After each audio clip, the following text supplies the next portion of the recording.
In Romans 12:17 we have this from Paul: never pay back evil for evil to anyone. Sounds like a blanket statement. So the whole issue of violence and retaliation is up for discussion here. Respect what is right in the sight of all men. If possible, live at peace with everyone. Do not ever take your own revenge.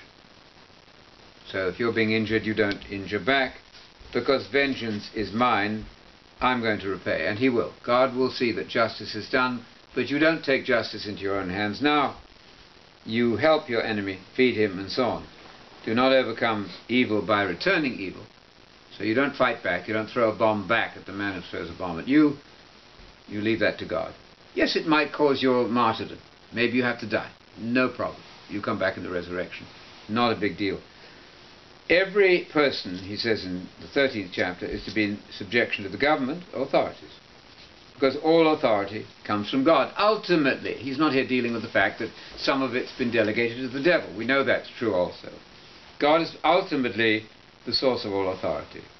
So if you resist the government, if you refuse to pay taxes, for example, or refuse to obey the laws of the land, the speed limits and so on, then you are going to suffer the vengeance even now from God via the sword of the state. It doesn't mean that you are part of the state, because we know that you are resident aliens, but you are living, and you're allowed to live as an ambassador in a foreign country. So obey the laws of that country, but don't go to war with that country with the risk of killing other Christians in other nations. That would not be reasonable, I think. Rulers, he says, are not a cause of fear for good behavior.